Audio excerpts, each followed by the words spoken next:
दोस्तों, welcome to news centre by Jitu. आइए आज हम देखते हैं एनसीईआरटी की कक्षा 8 में जो भी प्रमुख संसाधन हैं पृथ्वी के और भारत में जो प्रमुख संसाधन काफ़ी इम्पोर्टेंट है, वो जो आने वाले एग्जामों से काफ़ी इम्पोर्टेंट है, वो उनकी मैंने नोट्स बनाकर आपके लिए लाया है। तो आप लोगों के लिए काफ़ी लाभदायक होगा। यदि आप किसी भी यूपी या यूपी स्टेट का या किसी भी अन्य अदर स्टेट के एग्ज़ामों की तैयारी कर रहे हैं तो आप लोगों के लिए काफ़ी इम्पोर्टेंट सेशन रहेगा। तो आइए शुरू करते हैं। प्रमुख संसाधन तो देखते हैं। सबसे पहले संसाधनों की परिभाषा क्या होती है ये हम देख लेते हैं कि संसाधन कहते किसे हैं। तो सबसे पहले प्रत्येक वस्तु जिसका उपयोग आवश्यकताओं को पूरा करने के लिए किया जाता है संसाधन कहलाते हैं।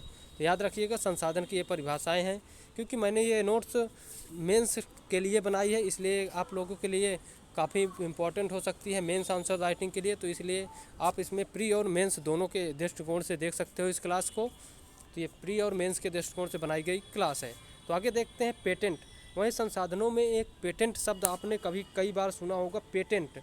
तो पेटेंट क्या होता है? ये किसी आविष्कार पर एकमात्र अधिकार उसको दिया जाता है। जैसे किसी व्यक्ति ने कोई आविष्कार कर लिया तो उस देश के द्वारा उस पेटेंट अधिनियम के तहत उसको 10-20 साल का उसको अधिकार दिया जाता है कि जो भी प्रोडक्ट उसके नाम से बनेंगे उस पर उसका एकमात्र अधिकार होगा और उसको लाइसेंस उसके नाम से जारी किया जाएगा। तो ये पेटेंट होता है। आगे देखते हैं प्रौद्योगिकी क्या हो। तो किसी वस्तु को बनाने में नवीनतम ज्ञान का अनुप्रयोग प्रौद्योगिकी है। तो ये भी एक टेक्नोलॉजी है कि किसी वस्तु को बनाने में जो ज्ञान का उपयोग होता है वो प्रौद्योगिकी है। तो आगे देखते हैं संसाधनों के प्रकार कौन कौन होते हैं। तो प्राकृतिक संसाधन होते हैं, एक मानव निर्मित संसाधन होते हैं, एक तीसरा है बहुत इंपॉर्टेंट तो मानव संसाधन। तो मानव संसाधन सभी संसाधनों में सबसे महत्वपूर्ण है, क्योंकि मानव भी एक प्रकार का संसाधन ही है। आगे देखते हैं प्राकृतिक प्रकृति से प्राप्त संसाधन, जैसे नदियां हैं ऐसे हैं, और मानव निर्मित जो मानव द्वारा बनाए गए हैं। तो आगे देखते हैं संसाधनों को जो वर्गीकरण किया जाता है। ये फ्लो चार्ट है जो आप कभी भी आंसर राइटिंग में इस्तेमाल कर सकते हो। जैसे विकास के आधार पर संसाधन, वास्तविक और संभाव्य दो प्रकार के। वहीं प्रयोग के आधार पर संसाधन के प्रकार होते हैं। वहीं उद्गम के आधार पर जैव अजैव। वहीं भंडारण के आधार पर नवीकरणीय या अनवीकरणीय। वहीं वितरण के आधार पर सर्वव्यापक और स्थानिक। तो ये वितरण के आधार पर होते हैं। तो आगे देखते हैं एक और, यहाँ देखो फैक्ट देख लो। जर्मनी के रूर प्रदेश पश्चिमी एशिया में खनिज तेल, महाराष्ट्र में दक्कन के पठार, ये वास्तविक संसाधन के क्षेत्र हैं। तो आगे देखते हैं संभाव्य संसाधन। तो संभाव्य संसाधन की परिभाषा क्या होती है? तो जिन संसाधनों की संपूर्ण मात्रा ज्ञात नहीं है, इस समय इनका उपयोग नहीं किया जा रहा और इन्हें संभाव्य संसाधन कहते हैं। मतलब ये भविष्य में कभी भी खोजे जा सकते हैं। तो याद रखिएगा संभाव्य संसाधन भविष्य में कभी भी खोजे जा सकते हैं। तो ये संभाव्य संसाधन है। आगे देखते हैं जैसे लद्दाख में पाया गया यूरेनियम का संभाव्य संसाधन। तो ये संभाव्य संसाधन। आगे देखते हैं नवीकरणीय संसाधन। वे संसाधन जो शीघ्रता से नवीकृत या पुनः पूरित हो जाते हैं नवीकरणीय संसाधन कहलाते हैं। तो वे संसाधन याद रखिएगा, वे संसाधन जो शीघ्रता से नवीकृत और पुनः पूरित हो जाते हैं वो नवीकरणीय संसाधन कहलाते हैं। वहीं आगे देखते हैं अनवीकरणीय संसाधन। ये कौन कौन संसाधन होते हैं? तो अनवीकरणीय संसाधन वे संसाधन जिनका भंडार सीमित है, जैसे कोयला, पेट्रोलियम, प्राकृतिक गैस। तो आगे देखते हैं मानव संसाधन। तो मानव के पास सबसे अच्छा ज्ञान, कौशल, प्रौद्योगिकी है। तो ये मानव संसाधन है, क्योंकि मानव के पास सबसे अच्छा ज्ञान और प्रौद्योगिकी है। वहीं आगे देखते हैं अधिक संसाधनों के निर्माण में समर्थ होने के लिए लोगों की कौशल में सुधार करना मानव संसाधन विकास कहलाता है। तो याद रखिएगा मानव संसाधन विकास किसे कहते हैं? तो मानव संसाधन विकास, लोगों की कौशल में सुधार करना मानव संसाधन विकास कहलाता है।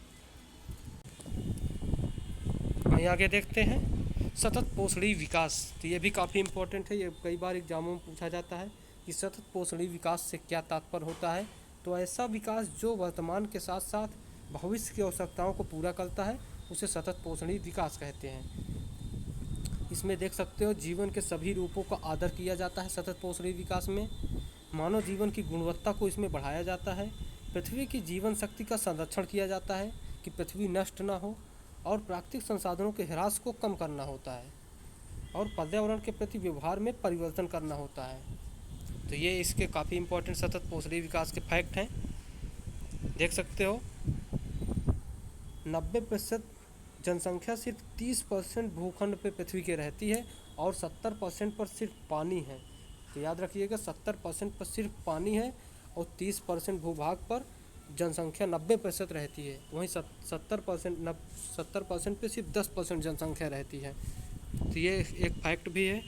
आगे देखते हैं भूमि संसाधनों का संरक्षण। तो भूमि संसाधनों का संरक्षण किस प्रकार किया जा सकता है? तो वन रोपण द्वारा, भूमि उद्धार द्वारा और रासायनिक कीटनाशक के विनियमित उपयोग एवं अतिचारण पर रोक द्वारा। अतिचारण का मतलब कम से कम पशुओं को पशुचारण कराना। तो आगे देखते हैं मृदा निर्माण के कारक कौन कौन से हैं। तो मृदा निर्माण के कारक हैं एक जनक शैल गुण रंग के आधार पर, वहीं जलवायु के आधार पर निर्माण के कारक हैं, वहीं स्थलाकृत वहाँ की कैसी है उसके आधार पर वहाँ की मोटाई कैसी है इसके आधार पर मृदा निर्मित होती है, वहीं समय के अनुसार भी मृदा का निर्माण कैसे होता है, वहीं जैविक तत्वों के आधार पर ह्यूमस एक कैसा है, ह्यूमस अधिक मात्रा में है कि नहीं, ये जैविक कारक के आधार पर मृदा का निर्माण होता है। वहीं आगे देखते हैं मृदा संरक्षण। तो मृदा संरक्षण किस प्रकार से करते हैं? तो एक मल्च बनाना, दूसरा वेदिका फार्म, तीसरा रक्षक मेखलाएँ। ये 3 प्रक्रियाएँ हैं जिसके आधार पर मृदा संरक्षण किया जाता है। तो मल्च बनाने में भूमि का जैव शैवाल पदार्थों से ढक जाना जिससे कि मृदा की आर्द्रता रुकी रहती है। तो ये मल्च बनाना होता है कि जैव शैवाल पदार्थों से ढक जाना जिससे मृदा की आर्द्रता रुकी रहती है। वहीं आगे देखते हैं वेदिका फार्म। ये तीव्र ढालों पर बनाए जाते हैं जिससे मृदा अपरदन कम होता है। तो ये पहाड़ों पर बनाए जाते हैं, वहाँ पर वेदिकाएँ बनाई जाती हैं जिसके कारण से पानी बरसने पर वहाँ पर मृदा का ज़्यादा बहाव नहीं होता। वहीं आगे देखते हैं रक्षक मेखलाएँ समोच्चरेखीय चट्टान बांध होते हैं, इन्हें कहते हैं। आगे देखते हैं वनस्पति का महत्व क्या है। तो आप ये 6 फैक्ट जरूर याद रखिएगा। कभी भी वनस्पति का महत्व यदि आपसे मेंस में पूछा जाता है तो ये भी कभी कभी और प्री में भी कभी कभी पूछ लिया जाता है। तो इमारती लकड़ी में इस्तेमाल करते हैं, ऑक्सीजन बनाने में और मृदा की सुरक्षा में, रक्षक मेखलाओं में, भूमिगत जल के संग्रहण में, प्राणियों को आश्रय देने में। तो ये वनस्पतियों का महत्व काफ़ी इम्पोर्टेंट है। वहीं देखते हैं एक और इसमें फैक्ट दिया गया था कि जंतु और फ्लोरा और फाउना। तो फाउना और फ्लोरा, फाउना का मतलब है जंतु समुदाय और फ्लोरा का मतलब है वनस्पति संप्रदाय। ये 1975 में ये शब्द चर्चा में आया था जब कॉन्फ्रेंस ऑफ पार्टीज 1975 में कोप की बैठक हुई थी। तो प्राणियों एवं पक्षियों और प्राणियों के शिकार पर प्रतिबंध लगाने के लिए बैठक हुई थी। वहीं देखते हैं खनिजों का निष्कर्षण। तो खनिजों का निष्कर्षण 3 रूप से करते हैं। पहला है खनन, दूसरा है प्रबंधन ड्रिलिंग, तीसरा है आखनन, ये कोयराइंग। तो सतह के पास बहुत समीप खनिज का पाया जाना। तो खनन 2 प्रकार से किया जाता है, एक विवृत, एक कूपकी। तो विवृत में ओपन कास्ट माइनिंग, कूपकी में सॉफ्ट माइनिंग। वहीं प्रबंधन में ड्रिलिंग की जाती है, ड्रिलिंग जैसे कि हम समरसेबुल करते हैं उस प्रकार से। जैसे देखते हैं आगे आग्नेय और रूपांतरित शैलें। तो आग्नेय शैल और रूपांतरित शैल उत्तरी स्वीडन में देखते हैं लौह अयस्क सबसे अधिक पाया जाता है।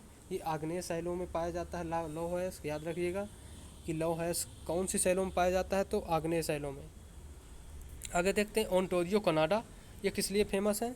तो ये तांबा और निकिल निक्षेप के लिए फेमस है। ओंटारियो कनाडा में पाया जाता है। कनाडा का एक शहर है ओंटारियो, वहाँ पर तांबा और निकेल के निक्षेप सबसे अधिक मात्रा में पाए जाते हैं। वहीं देखते हैं दक्षिण अफ्रीका।